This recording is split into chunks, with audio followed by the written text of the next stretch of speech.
Mi hermano Nelson, mis hermanos, buenas noches, que el Señor les bendiga. Agradecemos al Señor por tener de nuevo este tiempo para estudiar la palabra, y lo más aconsejable para que lo podamos hacer en debida forma es que continuemos orando, así que vamos a orar, si les parece, mis hermanos, por ese tiempo de estudiar la palabra. Oramos.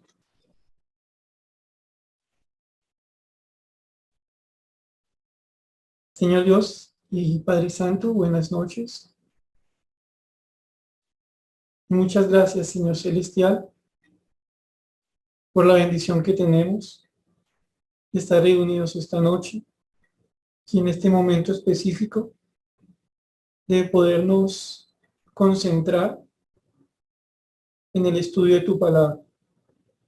Te damos gracias por poder reconocer que nosotros, por nosotros mismos, no tenemos la capacidad, Señor bendito, de comprender tu palabra.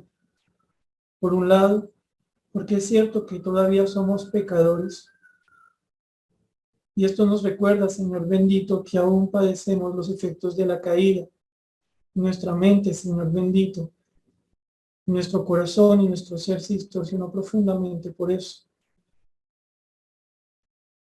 Pero adicional a esto, y como una razón mayor, la razón por la que sin ti no podemos entender tu palabra, esta es la palabra de Dios, y tú eres infinito, Señor, en sabiduría, en conocimiento, en bondad, en justicia, de forma tal que en nuestra capacidad nos resultas completamente inalcanzable. Pero te damos gracias porque tú, Señor, mostrando compasión por nosotros, nos has regalado, Señor Celestial, el ser tus hijos. Y pusiste a tu Santo Espíritu en nosotros como ese sello de la salvación, las arras, la confirmación anticipada de que lo que nos has dado es seguro, es eterno, no se puede perder, nadie nos lo puede quitar. Y con tu Santo Espíritu morando en nosotros, y esa vida, Señor bendito, que tú mismo nos regalaste, ahora podemos, Señor bendito, escucharte. Y tu Santo Espíritu es quien puede y quiere enseñarnos tu palabra.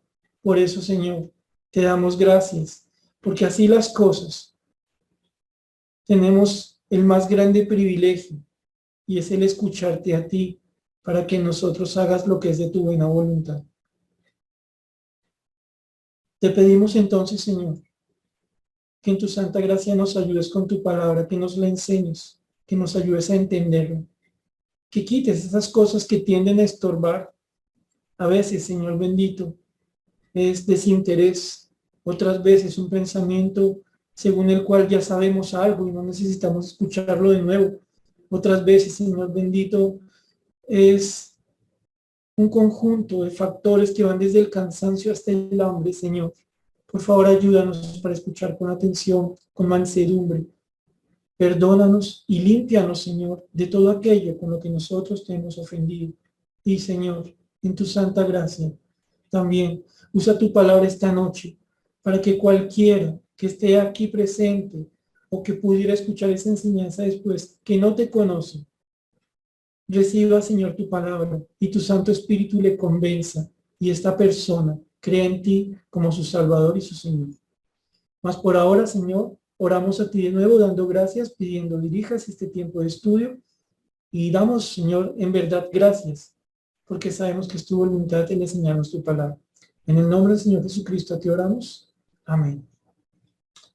Bien, hermanos, como usted lo recuerda, venimos mirando algunas cosas de una oración, tal vez la oración más conocida, y no solo me refiero al medio cristiano, sino al mundo en general, es la que nosotros conocemos como el Padre Nuestro. Si ustedes quieren, mis hermanos, vamos a leerlo. Vámonos, por favor, a Mateo capítulo 6. Mateo capítulo 6. Vamos a leer los versículos 9 al 15 de Mateo capítulo 6, versículos 9 al 15. Y aquí, antes de leerlo, mis hermanos, yo quiero proponerles lo que por lo menos en cuanto a mí puedo dar testimonio de que es muy, pero muy útil al momento de estudiar la palabra de Dios. Leer un pasaje varias veces. Releerlo, y ustedes van a notar, mis hermanos, que entre más lo leen, más cosas nuevas el Señor va poniendo en el corazón. Se van ampliando las preguntas, se van sumando las respuestas. De manera tal que cuando ustedes notan que, si el Señor así lo quiere, releemos y releemos esta oración tipo, esta oración del Padre Nuestro, quiero pedirles a ustedes que lo tengan presente, no como un ejercicio de vana repetición, sino como una forma en que Dios nos enseña más su palabra. Si usted, mi hermano, es de los que lee la Biblia, abre la Biblia y siente que no entiende nada, pues obviamente siempre necesitamos la guía del Espíritu Santo, pero tal vez uno de los asuntos que más luchan contra el entendimiento de la palabra de Dios es que leemos de afán. Y aquí entre nos, me alegraba con el pastor Alex, nos decía el domingo pasado, hermano, si usted quiere leerse la Biblia en un año, hágale, pero no es el principal consejo para aquel que quiere entender la palabra de Dios. Si alguno de los presentes quisiera tal vez hacer un arroz atollado o una sopa esas complejas que hacen por los lados de Boyacá, seguramente no quisiera escuchar de la abuelita que lo va a enseñar una expresión súper acelerada de todos los ingredientes y de todo el procedimiento, porque tal vez usted tendría que decirle a su abuelita, ay abuelita, espéreme un segundito, ¿me puede decir más despacito que es que estoy tomando nota? ¿Será que puede ir más despacito a su merced para irle preguntando qué significa el término cubio? De esa misma manera, mis hermanos, yo quiero invitarles, a la vez con cariño, retarles a que ustedes y yo participemos de una experiencia, y esto suena un poco raro, pero créanme que la palabra aplica aquí, la experiencia de escuchar a Dios con calma. Hermano, pero es que si me pongo a leer la Biblia muy rápido, de pronto no alcanzo a leerla toda antes de que me muera. Mis hermanos, aquel que tiene en su corazón la disposición de conocer a Dios, siempre sabrá de Dios lo que Dios le quiere enseñar. Dios sabe cuánto podemos aprender. En los afanes y en los carrerones, solo queda cansancio, dicen por ahí, pero en materia de estudio de la palabra, muchas veces solo queda un largo bostezo acompañado y menos mal acabé los 5 capítulos que me tocaban hoy. Ahora, una cosita más y agradezco, mis hermanos, que estén teniendo paciencia en este punto. Si usted dice, yo voy a leer la palabra de Dios una vez al año, hágalo como un mecanismo de conocer el texto bíblico en su contexto, o sea, todos los libros, el pasaje o las escrituras en un contexto amplio, pero por favor, regálese un tiempo en el que usted estudie la palabra, cuando menos, si no por capítulos, por títulos.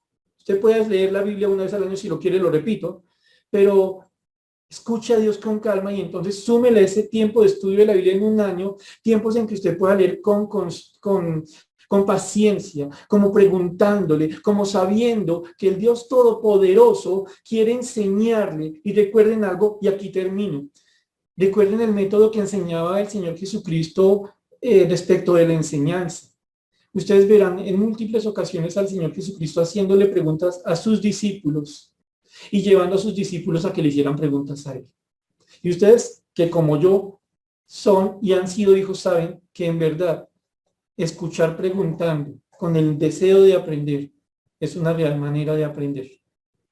Pero bueno, dejemos el paréntesis acá. Les decía esto, mis hermanos, solo un consejo respetuoso que no quiero tomar, pues gracias al Señor y respetamos lo que el Señor indica aquí a cada quien por medio de su Santo Espíritu. Pero vámonos entonces al texto. Estamos hablando entonces de Mateo 6, capítulo 9 al 15, perdón, Mateo capítulo 6, versículos 9 al 15. Leemos lo siguiente.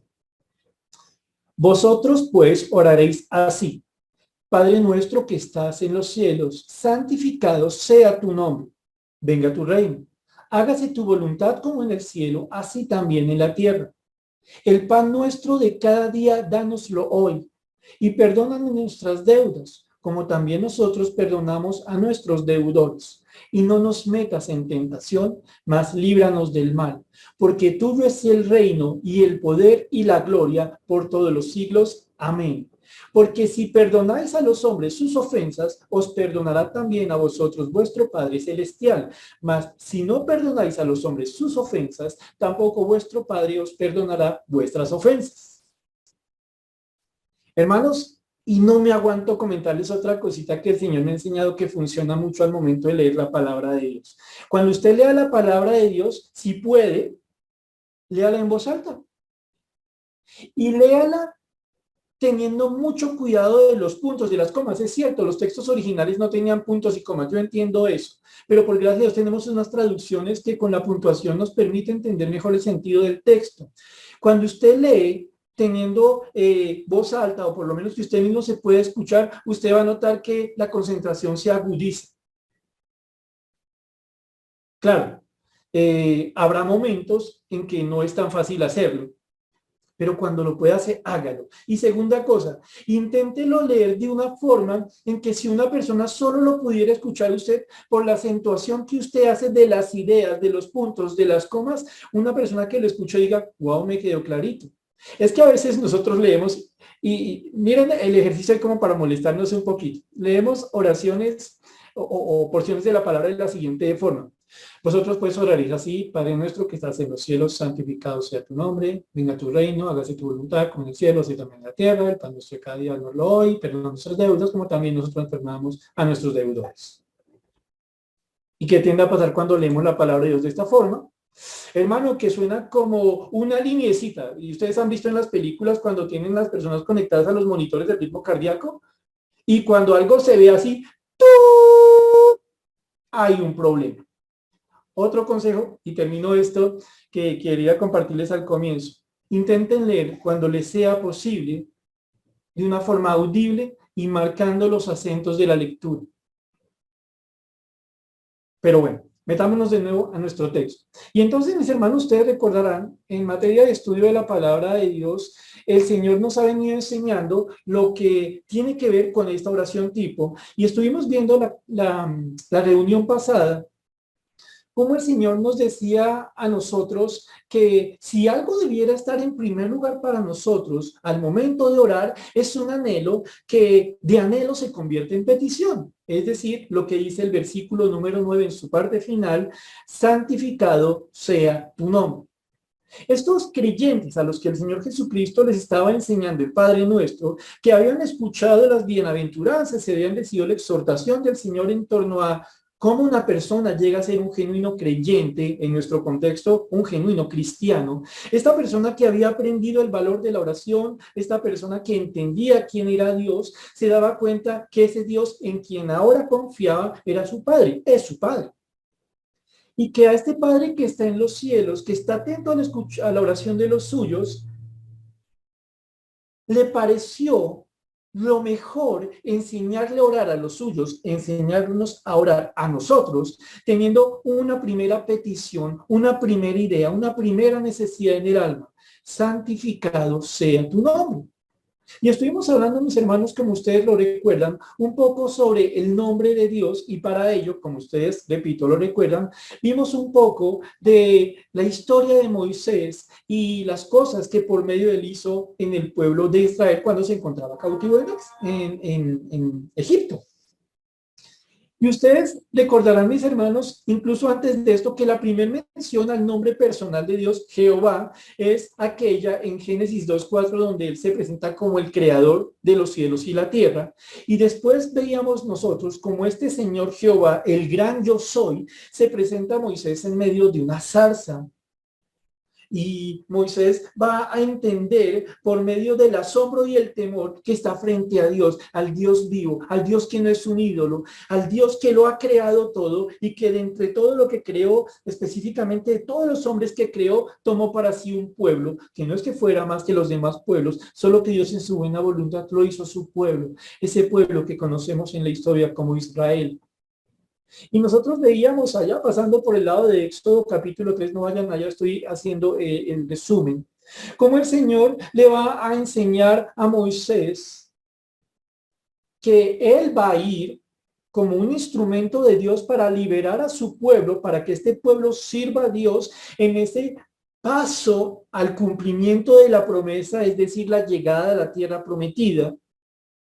pero que esta enseñanza que iba a recibir Moisés y este mandato que iba a recibir Moisés tendría que darse en un contexto específico. Era que el pueblo estaba cautivo, esclavo en medio de Egipto, donde los explotaban, les realizaban unas conductas abusivas para explotarlos. Y el Señor, ante las dudas de Moisés, le va a enseñar algo muy bonito. El versículo 12, no vayan allá, solamente estamos en el recuento. Diciéndole a Moisés que lo va a usar para sacar de Egipto a su pueblo, le va a decir: Moisés, ve porque yo estaré contigo.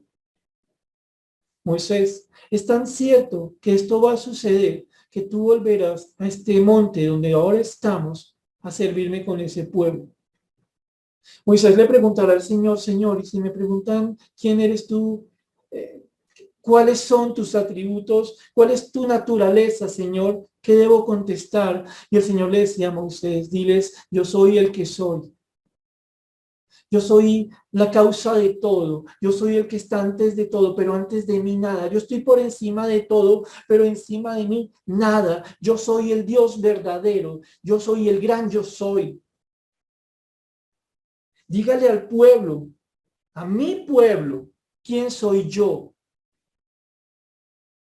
Y nosotros veíamos cómo entonces el Señor saca al pueblo, o lo mencionábamos tangencialmente, cómo el Señor va a sacar por medio de Moisés y de Aarón al pueblo del medio de Egipto, lo lleva a entregarle los 10 mandamientos, y veíamos nosotros que el Señor en la entrega de los mandamientos va a poner un mandamiento en los primeros que tienen que ver en la relación con Dios. Lo encontramos en Éxodo 27, solo se los leo. Y decía: no tomarás el nombre de Jehová tu Dios en vano. Decíamos nosotros y pensábamos nosotros, ¿qué importancia tiene esto? Uy, sí, yo ya aprendí que yo no debo decir cuando me estoy quemando: ay, Dios mío, ay, Dios mío. Bueno, para algunas personas eso es tomar el nombre de Dios en vano. No vamos a entrar en este debate. Pero a la verdad lo que nosotros encontramos en Éxodo capítulo 20, versículo 7, cuando Dios le dice a su pueblo que no vayan a tomar el nombre de Jehová su Dios en vano, es: ni se les ocurra. Después de todo lo que les he mostrado de quién soy yo, de todo lo que yo he hecho con ustedes, ni se les ocurra tratar mi nombre, mi persona, como algo inútil. Porque si hay un pueblo que puede decir en medio de este mundo caído que conoce al Dios verdadero, que lo conoce por su nombre, por su persona, son ustedes. Ustedes conocen la libertad que yo doy. Ustedes han visto mi poder, cómo cumplo mi palabra, han visto mi misericordia, están aquí conmigo, recibiendo mis mandatos. Así que es un mandato para ustedes, la prohibición de tomar mi nombre en vano. Y entonces uno dice: a la verdad, más que un mandato, es un asunto de sentido común. Porque, mis hermanos, y terminando aquí el resumen, ¿quién de los genuinos creyentes que estamos reunidos aquí puede decir que el nombre de Jesucristo es un nombre más? ¿Quién de los aquí presentes puede decir que nuestro Dios, nuestro Salvador, es como cualquier otro Dios? ¿Cómo podríamos citar el nombre de aquel que lo ha hecho todo por nosotros y nos ha dado todo lo que vale la pena? ¿Cómo podemos nosotros decir que este nombre es inútil? ¿Cómo lo tomaríamos en vano? ¿Cierto que no tiene sentido? Así las cosas, mis hermanos, decíamos nosotros que había algo más que charlar en torno a este santificado sea tu nombre. Y entonces, ya entrando en el tema que nos corresponde el día de hoy, quiero pedirles, mis hermanos, que vayamos brevemente a otro texto, también de Éxodo. Es Éxodo capítulo 12, versículo 12. Vayan por favor a Éxodo 12, 12, que es otro principio que está muy relacionado con el hecho de que para un creyente el nombre de Dios debe ser santificado. ¿Qué hay adicionalmente a lo que hemos visto sobre este nombre de Dios santificado? Éxodo 12, 12. ¿Listos? El Señor está aquí anunciando la Pascua. Está avisándole a su pueblo lo que deben hacer para que cuando Él pase causando la muerte de los primogénitos, de los egipcios, de los animales, ellos no vean morir a sus primogénitos. Les da el mandato les da la instrucción que se convertirá en una fiesta que habrán de celebrar durante todas sus generaciones. Me refiero a los israelitas, les da la Pascua, les da la forma para que ellos entiendan cómo era posible que Dios siguiera de largo mientras acababa con los primogénitos de todos los incrédulos y de sus animales, porque Dios siguió de largo, porque Dios no tocó a este pueblo esclavo en Egipto, porque este pueblo era más, no. Dios pasaría de largo por esas casas, no tocaría a los primogénitos de esos israelitas, porque esos israelitas habrían de obedecer lo que el Señor les dijo, celebrando la Pascua, matando al cordero, untando los dinteles, los laterales de la puerta. Sabemos eso. Y centrémonos entonces en Éxodo 12:12. Y les dice el Señor aquí, pues yo pasaré aquella noche por la tierra de Egipto. Estamos hablando de la noche de la gran muerte de los primogénitos en Egipto. Pues yo pasaré aquella noche por la tierra de Egipto y heriré a todo primogénito en la tierra de Egipto, así de los hombres como de las bestias. Miren esto, mis hermanos. Y ejecutaré mis juicios en todos los dioses de Egipto, yo, Jehová. Es impresionante, mis hermanos, encontrar esta porción, porque, repito, estamos viendo el celo de Dios por su propio nombre, no el conjunto de letras. No que si es YHWH, que si se pronuncia Yahvé, que si no es Jesús, sino Yeshua. Yo sé que hay personas que se concentran mucho en esto, mis respetos. Pero no creo que esto sea lo importante cuando hablamos del nombre de Dios. Cuando hablamos del nombre de Dios, hablamos de la esencia y la naturaleza de Dios, de quién es Él, de aquello que ustedes y yo adoramos, no tanto por lo que hace, por lo que nos da, sino por quién es Él. Aquí Dios le dice a Moisés algo muy bonito, le dice, voy a pasar en medio de Egipto y voy a acabar a los primogénitos de las bestias y de los hombres. Uy, no, qué belleza. No, miren lo que está detrás de esto. Le voy a enseñar a los egipcios que sus dioses son una gran mentira.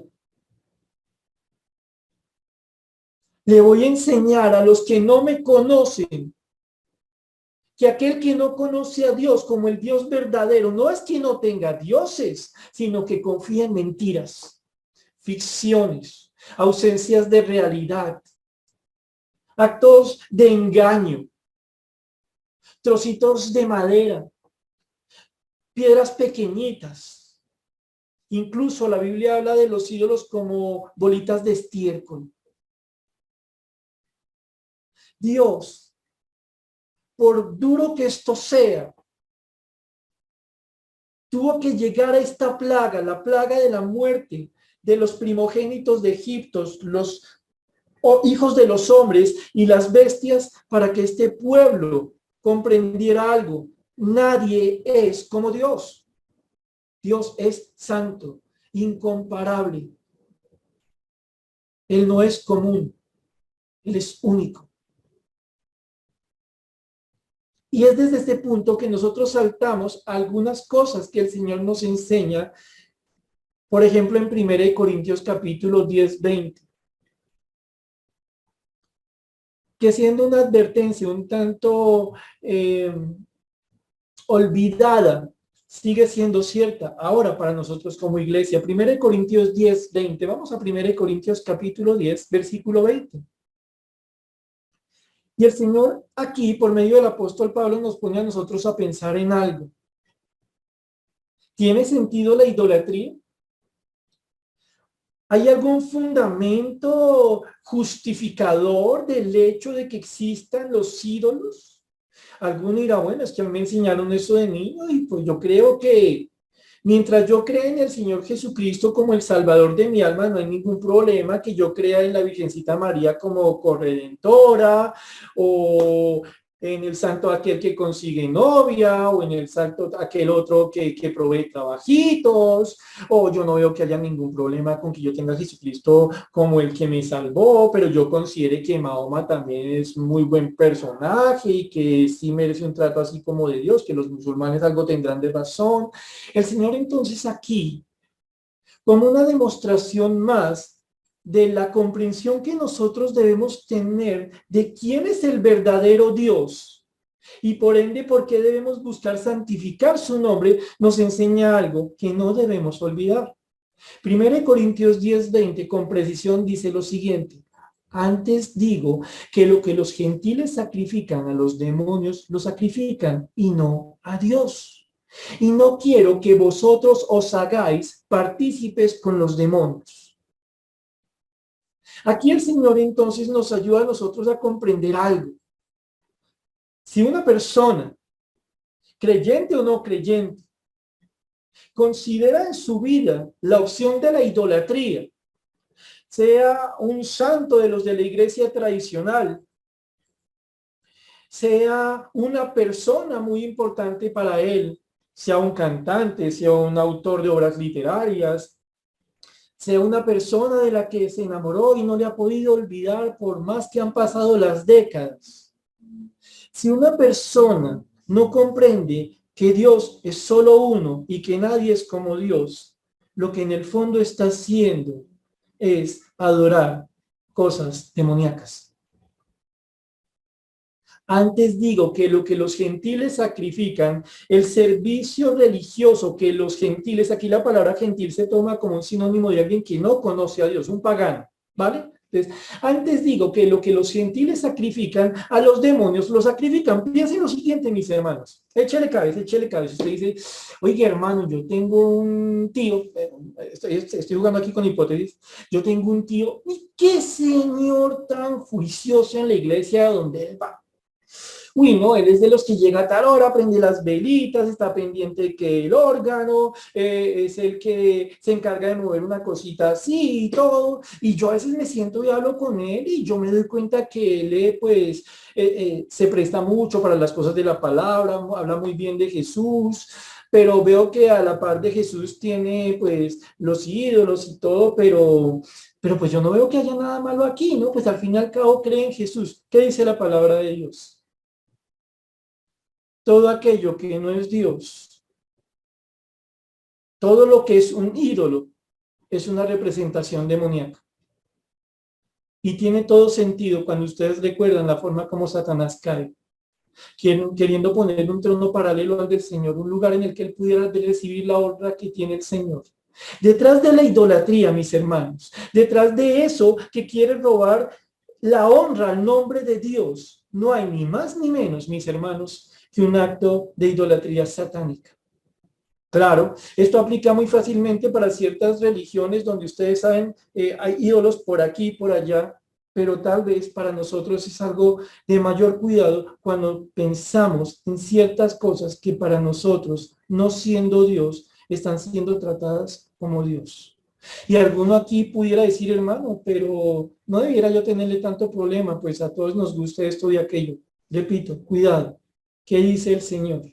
El servicio a los ídolos es un servicio a los demonios. Y entonces quería con esto, mis hermanos, hacer una ligera conexión de una realidad que vemos desde el Antiguo Testamento y que ahora vamos a constatar en el Nuevo Testamento. Nadie es como Dios.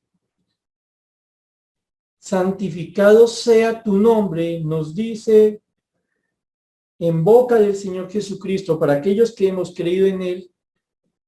Lo primero que debemos anhelar todos en nuestra alma es que nadie sea como Dios en nuestra alma, en nuestros corazones. Y hay que cuidarnos, entre otras cosas, de un gran peligro, la idolatría. No siempre se viste como una realidad religiosa, no siempre se trata de prácticas religiosas en un determinado lugar.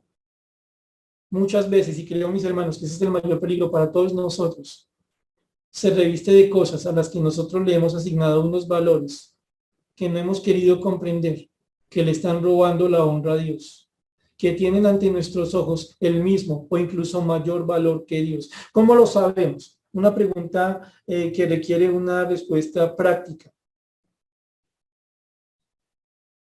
En ciertas circunstancias, frente a ciertas cosas, respecto de ciertas personas, si no los tengo, experimento un profundo luto, que no experimento, por ejemplo, cuando puedo pasar varios días sin hablar o escuchar a Dios.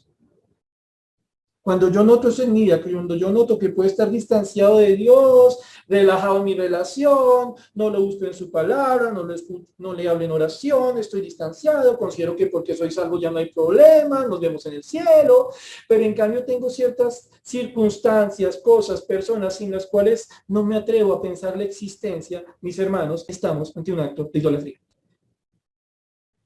Desde el efecto podemos verificar esta realidad.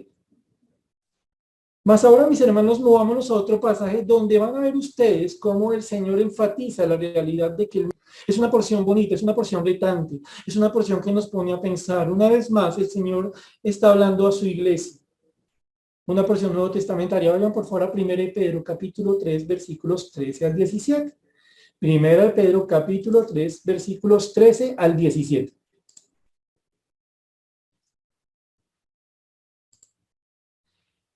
Y entonces en 1 de Pedro capítulo 3 versículos 13 al 17 leemos lo siguiente.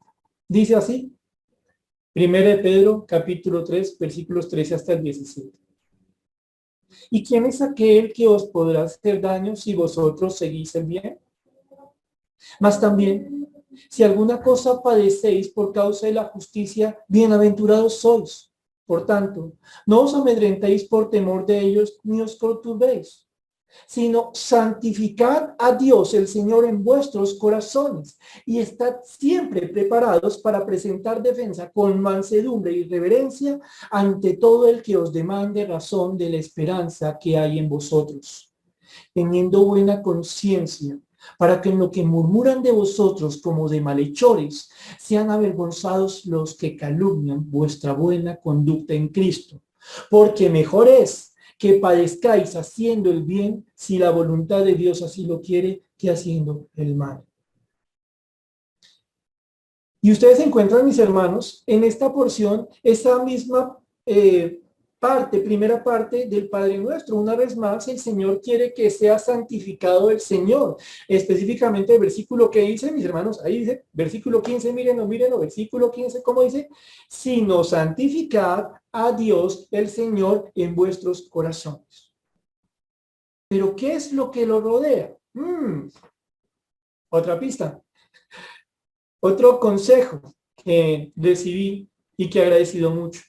Mis hermanos, puede ser que usted tenga un sistema de estudio de la palabra de Dios en el que usted tiene que ver muchos versículos sueltos, lo cual es completamente entendible y bueno, es una forma temática de estudiar la palabra de Dios. Pero si usted quiere entender más estos versículos, sacar más de ellos, notarlos más a profundidad, haga el esfuerzo de mirarlos en su contexto. Lea lo que los rodea y se va a dar cuenta cuán mayor sabiduría el Señor otorga por medio de ese texto en su contexto. Miren nomás este ejemplo que tenemos frente a nosotros.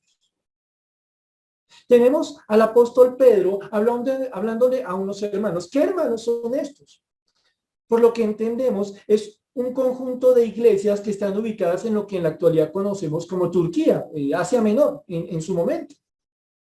Son hermanos que van a ser algunos de ascendencia judía, otros que van a ser gentiles, pero tienen en común que han creído en Jesucristo. ¿Qué otras cosas sabemos nosotros de estas personas? Son creyentes que al parecer están viviendo en la época de un hombre llamado Nerón, emperador de Roma. Un Nerón que ustedes y yo conocemos muy bien. Claro, algunos de los presentes dirán, sí, mi vecino tiene un perro al que le puse ese nombre, pues puede ser por ese lado, pero tal vez otros dirán, sí, Nerón, el que se afirma que quemó a Roma, que quemó por lo menos 2/3 partes de las casas en Roma. Algunos dicen que es que este tipo tenía un problema de megalomanía, es decir, que le fascinaba el poder y la grandeza. Quería que lo exaltara todo el mundo y que cuando él quema Roma, por lo menos en 2/3 partes, lo que estaba buscando era la posibilidad de poder construir cosas que lo exaltaran a él. Pero a problema, cuando se produce el incendio, se comienzan a preguntar, ¿quién hizo esto? Nerón, como emperador, sabe algo. No va a decir que fue él porque se gana un problema o no. Y Nerón va a buscar a un grupo de personas que no fuera bien visto en medio de la sociedad romana. Este grupo de personas que no era bien visto, que no era de buen recibo en medio de la sociedad romana, es el de los cristianos. Porque los cristianos, por su fe en el Señor Jesucristo, por su anhelo de glorificar a Dios en su forma de vivir, a pesar de que eran cristianos de primera generación, eran como la primer tandita de cristianos, como ese primer fruto de la obra apostólica en medio de Asia Menor, quiero decir, actual Turquía. Estas personas estaban comenzando, ya era una iglesia que tenía pastor, estaba un poco formada, pero estaban comenzando. Tenían celo por Dios. Habían entendido quién era aquel en quien habían creído y se daban cuenta que valía la pena vivir para él. Al fin y al cabo, él les había dado la vida. Estas personas se van a negar a practicar las cosas que hacían entre los romanos. Las culturas, toda clase de prácticas idolátricas. Para un romano, no habría ningún problema en que usted tenga su propio Dios, siempre y cuando no se niegue a tener adoración hacia ciertos dioses que debían ser adorados por todos. Por ejemplo, César, el emperador romano. Y entonces el punto aquí es que a los cristianos se les va a exigir que haga ciertas cosas desde el punto de vista idolátrico y el cristiano va a decir, no lo voy a hacer. Pero hombre, no le estoy diciendo que niegue a Cristo, le estoy diciendo que adore a Cristo y al César. ¿Cuál es el problema? No puedo reconocer que alguien más que Cristo es mi Señor. No puedo. Hombre, si usted sigue con esa conducta, se está ganando la bronca de los romanos. Aparte, ustedes cristianos son así como raros, tirando a loquitos. Porque ustedes se comen a su Señor en una reunión ahí de ágape que ustedes tienen. Porque ustedes dicen que cuando hacen esa reunión para compartir el pan y el vino, se están comiendo el cuerpo del Señor y la sangre del Señor, que están recordando que Él le entregó por ustedes. Eso es muy raro que uno se esté comiendo a Dios. Y entonces, para los romanos, la existencia de los cristianos iba a ser muy molesta por su negación a practicar ciertas cosas, por un lado. Por otro lado, porque no entendían lo que era el cristianismo, como pasa en la actualidad. Pero también por algo. Verían a los cristianos como alguien que tenía un anhelo de tener una vida elevada para el Señor. Y se produciría envidia, como que estos se creen más, son los que se guardan. Les tenían fastidio. Cuando Nerón, según se sabe, busca un chivo expiatorio, alguien a quien echarle la culpa, se da cuenta de algo. Ya a los cristianos les tienen un inmenso fastidio, pues porque no le echamos la culpa a ellos. Y a partir de ese momento, habiéndose culpado a los cristianos de la quema de Roma, comienza una persecución muy fuerte. Se cree que esta porción que estamos leyendo aquí en Primera de Pedro está dirigida a creyentes que ya estaban sufriendo la persecución. Entre el año 65, 68 más o menos, ya comenzó la persecución contra ellos, por lo que son, por lo que creen. Y entonces ustedes van a encontrar algo muy interesante. Dios usa al apóstol Pedro para ayudar a un conjunto de hermanos que aunque estaban comenzando en los caminos del Señor, tenían ya un celo por su Dios, porque nadie como Cristo, porque nadie como su Señor. Y entonces, teniendo en cuenta esto en nuestras cabezas, les pido que miremos algunas cosas de esta porción que una vez más nos enseña a santificar a nuestro Dios. Pregunta Pedro en el capítulo 3 de 1 de Pedro, versículo 13, algo que puede sonar retórico, pero que debía ponerles a pensar ya a nosotros también. ¿Quién nos podrá hacer daño si vosotros seguís el bien? Si ustedes hacen lo que es correcto, mis hermanos, por más que de un momento a otro llegue un grupo de soldados romanos a preguntarle a usted, oiga, ¿usted va a reconocer que el César es Dios o no? Si no lo reconoce, nos lo llevamos y jugamos con usted en el Coliseo. Y lo ponemos a que los leones lo acaricien y le vemos con pieles de animales o cogemos su cuerpo de antorcha humana. Entonces, ¿qué dice? ¿Acepta o no acepta que, listo, Cristo es su Señor? Bien, pero ¿acepta que César merece adoración o no? Y entonces, en medio de persecuciones como esta, o de presiones como esta, los hermanos tienen que preguntarse algo. ¿Nos quieren perjudicar? ¿Cómo debemos entender esto? Dios por medio de Pedro les dice a ustedes, ¿quién les puede hacer a ustedes daño si ustedes siguen lo que es bueno, lo que es correcto? Y podemos interpretar esto desde dos puntos de vista. El primero, incluso en una sociedad tan pagana como la de ese momento y cuanto más ahora, a las personas les produce cierta resistencia el atacar a personas que andan en rectitud, por lo menos abiertamente hablando. Ver que una persona, por ejemplo, está interesada en ayudar a un necesitado, un huérfano, una viuda, un extranjero, pues incluso la sociedad caída lo ve como algo que es difícil atacar eso, porque todavía tienen algo de conciencia en sus corazones o en sus existencias mejor. Por un lado, significa que por regla general, incluso en la sociedad caída, no siempre se ataca con facilidad aquello que se puede calificar como bueno. Pero especialmente, porque es cierto, y usted tiene razón en esto, a estos creyentes los están persiguiendo por hacer el mayor de los bienes como cristianos, que es glorificar a Dios. Pero aquí también la pregunta está por otro lado, mis hermanos. ¿Realmente los pueden perjudicar? Pues, Pedro, si ahora llegaron un conjunto de soldados aquí a mi casa, golpearan la puerta, yo la abriera y le preguntan a mi esposo, a mis hijos y a mí, que si vamos o no a reconocer que hay otro Dios distinto a Jesucristo, y nosotros contestamos que no, a mi Señor, a mis chinos y a mí nos van a matar, Pedro. Y es el mayor mal que yo conozco. Pero cuando esta persona que creía en Cristo se ponía a pensar profundamente en quién era su Dios, en lo que le había prometido, como lo vamos a ver en un momento, esta persona entendía algo. Ni siquiera si me quitaran la vida podrían hacerme un mal. Porque ni siquiera aunque ellos piensen que me quitan la vida, lograrían que yo saliera de las manos de mi Dios.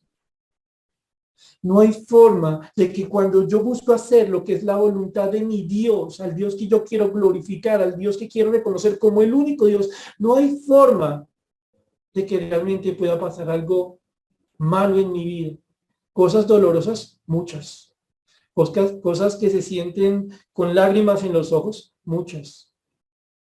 Pero que tengan la capacidad de sacarnos del bien de Dios, ninguno.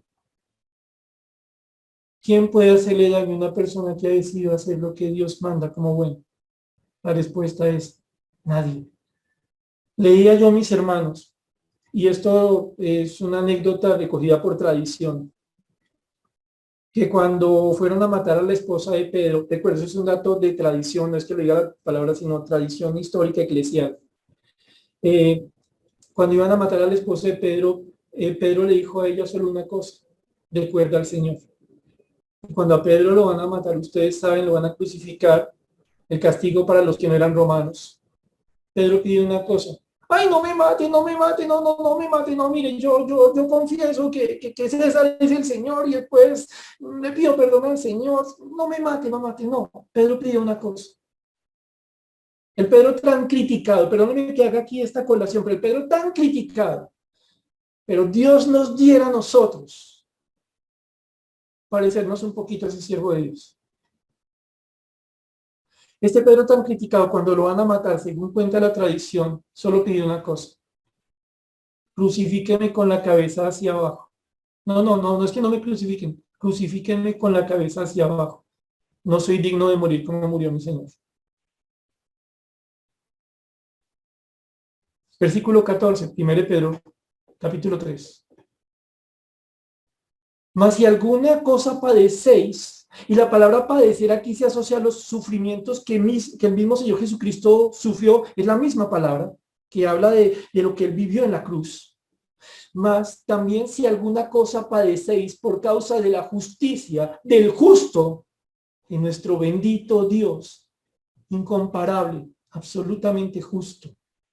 Mas si también alguna cosa padecéis por causa de la justicia, bienaventurados sois, los más dichosos, los más privilegiados, los más bendecidos. Oiga, hermano, sí, me acuerdo que eso lo estudiamos hace algunos miércoles cuando pudimos asociar el Padre Nuestro con las bienaventuranzas. Toda la Biblia es un solo texto. Son diferentes historias, diferentes momentos, diferentes autores, pero una sola verdad, la verdad de Dios. Por eso ustedes van a encontrar constantemente que la Biblia se armoniza, se complementa, no hay contradicción.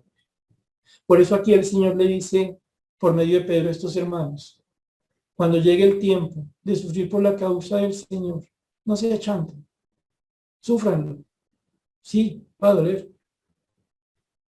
Pero en medio de ese sufrimiento recuerden una cosa, por paradójico que resulte, son los hombres más privilegiados que en ese momento pueden estar en la tierra, porque otros están sufriendo por sus delitos, por sus pecados, por sus trampas, por sus mañas. Otros están haciendo toda clase de mañas para no sufrir.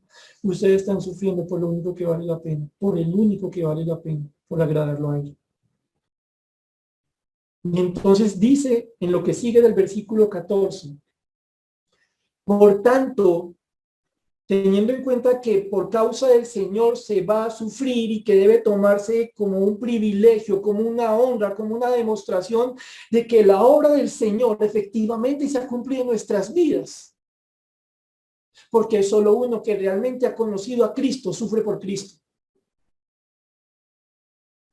Por tanto, versículo 14, segunda parte, no os amedrentéis por temor a ellos, ni os conturbéis. ¿Cuál es la idea aquí? No tengan miedo de lo que ellos temen. No se dejen llevar por el temor de ellos. Y no solo se refiere aquí a sus amenazas, sino no teman lo que temen las personas sin Dios. Para ellos la vida en esta tierra es todo. Para ellos la salud es todo, los bienes materiales son todo. Para ustedes no. A ustedes el Señor les levantó la mirada. Su Cristo está a la diestra del Padre. Su Señor está con ustedes, en ustedes. No teman lo que ellos temen. Y es bonito, mis hermanos, porque esta cita que tenemos aquí, este versículo 14, está muy relacionado con algo que el Señor había enseñado en Isaías. Por favor, sin perder la porción de 1 de Pedro, sin perder la porción de 1 de Pedro, vayan por favor a Isaías, capítulo 8, versículos 12 al 14. Pedro, en la cita que estamos leyendo en el capítulo 3, versículo 14, está citando algo que ya el Señor había sembrado en el corazón de los suyos, especialmente de su profeta, de Isaías, en Isaías 8, 12 al 14, pero que quería que estuviera presente en todo su pueblo. ¿Qué dice Isaías 8, 12 al 14? Tenemos un momentico para que lleguen allí, por favor, Isaías 8, 12 al 14. Dice así: no llaméis conspiración a todas las cosas que este pueblo llama conspiración, ni temáis lo que ellos temen, ni tengáis miedo.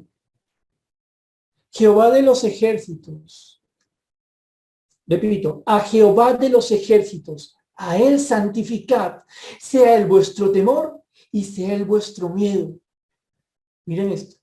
Entonces él será por santuario, pero a las dos casas de Israel por piedra para tropezar, y por tropezadero para caer, y por lazo de red al morador de Jerusalén. Es interesante, mis hermanos, porque cuando vemos esta escena, nosotros estamos viendo un momento en la historia del pueblo de Dios. Judá tiene miedo. Jerusalén, Israel al parecer se ha mangualado, hecho como una alianza con los sirios para atacar.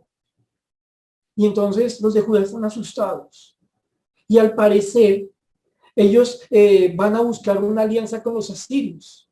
Y Dios les está diciendo, no, ustedes no necesitan eso. Ustedes no necesitan buscar en hombres lo que yo les puedo dar, lo que yo quiero darles. Ustedes tienen que confiar en mí. Ustedes tienen que ser conscientes que esto que están por vivir está en mis manos.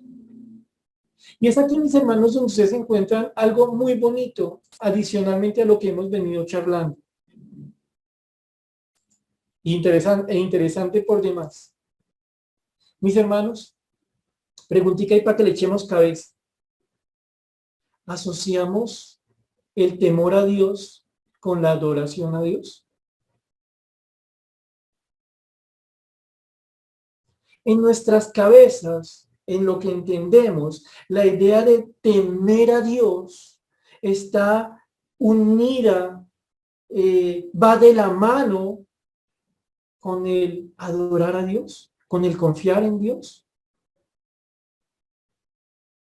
Y tal vez ustedes, como yo, dicen, no, hermano, me genera un poco de conflicto esta idea porque precisamente en aquello, yo desconfío de aquello que temo. Si usted me pregunta, yo le tengo temor a los tiburones. Y si yo estoy ahí flotando en San Andrés y de pronto me corto un poquito ahí con un coralito o algo, y veo que viene un tiburón blanco con una curita en la boca, pues no es lo primero que se me va a pasar por la cabeza que el tiburoncito viene a hacerme labores de enfermería. No, mano, yo salgo disparado, me hago el muerto, no sé, pero generalmente aquello que yo temo no es aquello en lo que yo confío. Pero bíblicamente hablando, entre más conocemos a Dios, más le tememos y más confiamos en Él. De la misma manera que entre más conocemos a Dios, más lo amamos y más le tememos. Y cuando ustedes ven esto que están leyendo en Isaías, que les digo, fue citado por Pedro, ahí en 1 Pedro, ustedes encuentran una realidad. Versículo 13, repito, y volvemos a 1 Pedro. A Jehová de los ejércitos, a Jehová que está por encima de todo, que domina todo ejército, que tiene sus propios ejércitos para vencer. A Jehová de los ejércitos, a él santificad. Es decir, en el contexto de Isaías, el temor a Dios en sus salmos, la realidad de Dios en su existencia es tan cierta que aunque marcharan millones de soldados contra ustedes, ustedes tendrían tranquilidad en que uno mayor está con ustedes, uno invencible, uno que no tiene que esforzarse. Al único verdadero Dios es al que ustedes deben temer. Y la base de ese temor es la base de su confianza. Porque conociendo a Dios, como Él se ha revelado en su palabra, nos damos cuenta que nadie es como Él. Y que siendo Él incomparable, nos dice, mis hermanos, a ustedes y a mí, quiero que confíen en mí.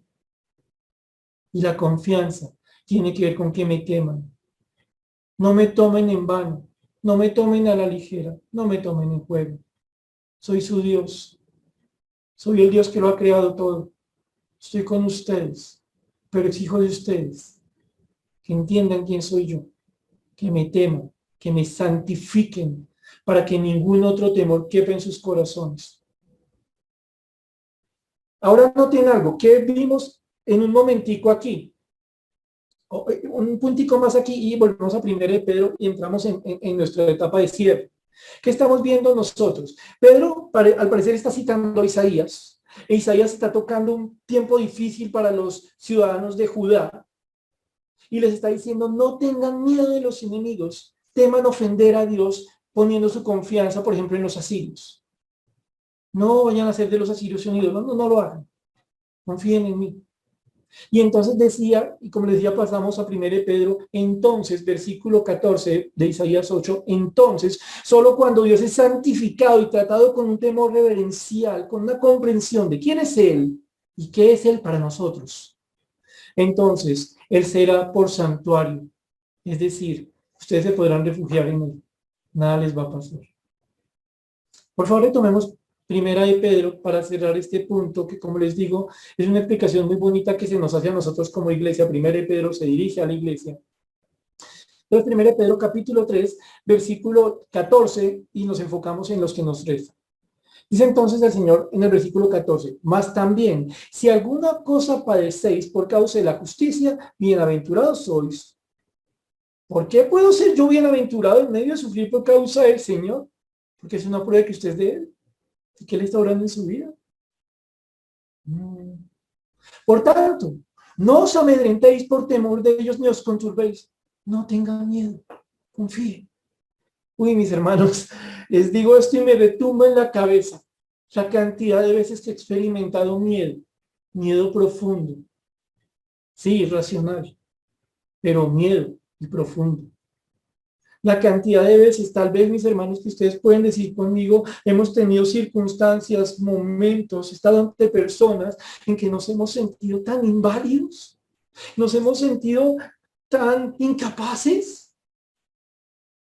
Tantas veces Dios nos ha llevado a ustedes y a mí, mis hermanos, a circunstancias en las que nosotros decimos, Señor, no hay forma, no es posible. No, no es que te quiera negar, es que no quiero actuar como un fanático. Necesito librarme de esto. No quiero ofenderte, pero voy a hacer tal o cual cosa. Voy a buscar una salida. No, santifique a Dios en su corazón, permanezca en él. Y se nos mueve todo. Y la carne patalea y el diablo inventa. Dios que nos dice, no, no cedamos. Disfrute la bienaventuranza el que confía en Dios especialmente cuando vale la pena en medio de la aflicción. Avanzamos. Dice el Señor, versículo 15 de 1 de Pedro, capítulo 3. Sino, ojo el contexto. ¿Cuál es el contexto? Persecución, sufrimiento. Uy, se parecía a lo de Isaías. Sí, señores, vamos bien. Sino, santificad a Dios el Señor en vuestros corazones. Una traducción un poco más precisa sería la siguiente. Aparten a Cristo como Señor en sus corazones. Que Cristo ocupe el lugar que le corresponde, que Él merece. El lugar de toda confianza, el lugar del único santo y reverencial temor. Nadie puede entrar ahí. Pero Señor, todas estas ideas me quieren agobiar, asustar, estremecer. Usted debe creer. Usted debe darse cuenta en que Dios ha confiado. Usted no tiene los ídolos de los paganos. Usted tiene al Dios verdadero. El que sacó un pueblo de Egipto. El que le dio usted una vida. El que le enseña a vivir. El que está con usted. Santifique a Cristo en su corazón. No deje que nada se quiera poner a la altura de Él. Si Cristo es lo mayor, por encima de todo, nada se podrá poner en un lugar en el que sus bases se puedan mover. Aunque atacado, no va a ser derrumbado. Sino santificad a Dios el Señor en vuestros corazones y estad siempre preparados para presentar defensa con mansedumbre y reverencia ante todo el que os demande razón de la esperanza que hay en vosotros. Estamos terminando, pero esta porción es bien bonita. ¿Cuál es la idea de esto? Que así como le pasa a estos hermanos en Asia Menor, a nosotros nos pasa que hay personas que nos tratan duro, hermanos, que directa o indirectamente atacan nuestra fe, que directa o indirectamente nos están haciendo sentir a nosotros, nos quieren hacer sentir como que no vale la pena creer en Dios.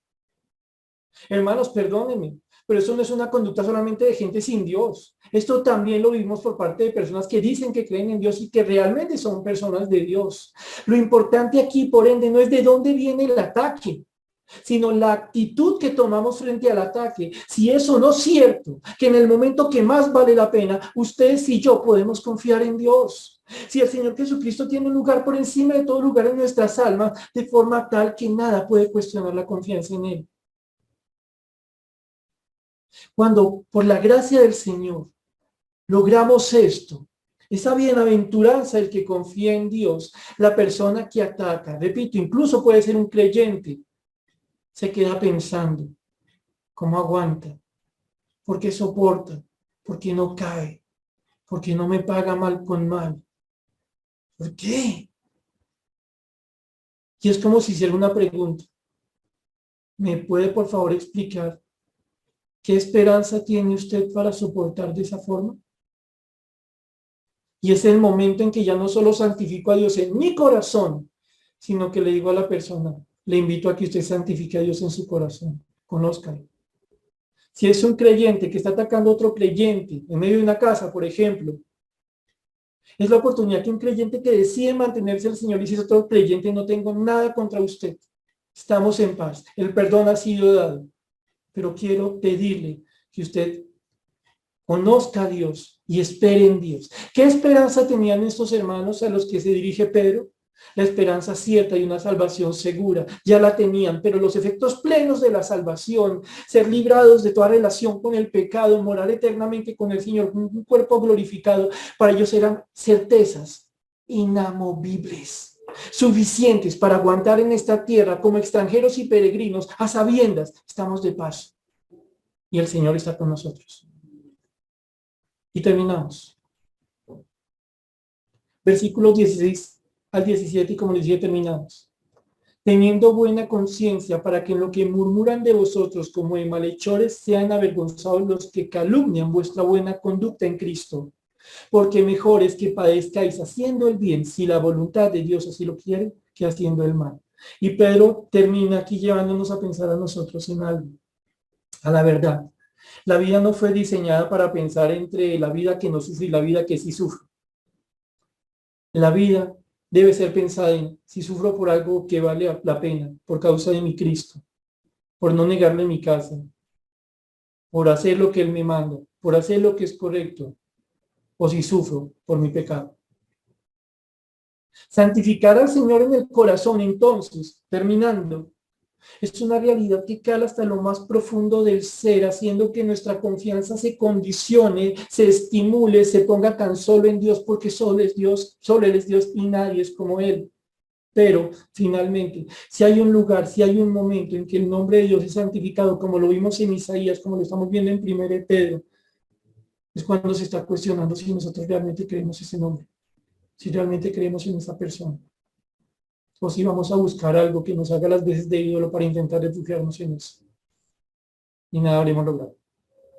Que el Señor nos ayude a santificarlo en nuestros corazones, muy especialmente en el tiempo de la tribulación. Prometido. Vamos a terminar en oración, hermanos. Padre Santo y bendito Dios, te damos muchas gracias por la bendición que hemos tenido esta noche de estudiar tu palabra, por la bendición que tenemos, Señor, de comprender que estamos llamados a santificar tu nombre, Señor, en nuestros corazones, lo cual implica una absoluta confianza, un genuino temor, un verdadero amor a ti, Señor. Y esto solo es posible con el conocerte todos los días, más y más y más, Señor. Y sabemos que este conocimiento, esta fe será probada, Señor bendito. Y te pedimos que en ese momento, cualquiera sea la persona o prueba o circunstancia que tú permitas, para tu gloria y por tu misericordia, seamos hallados, reconociendo que nadie es como tú en nuestras vidas y que por ti, en ti y para ti vamos a permanecer. Tú estás con nosotros, tú eres nuestro Señor. Santificado sea tu nombre. Oramos a ti agradecidos en el nombre del Señor Jesús. Amén.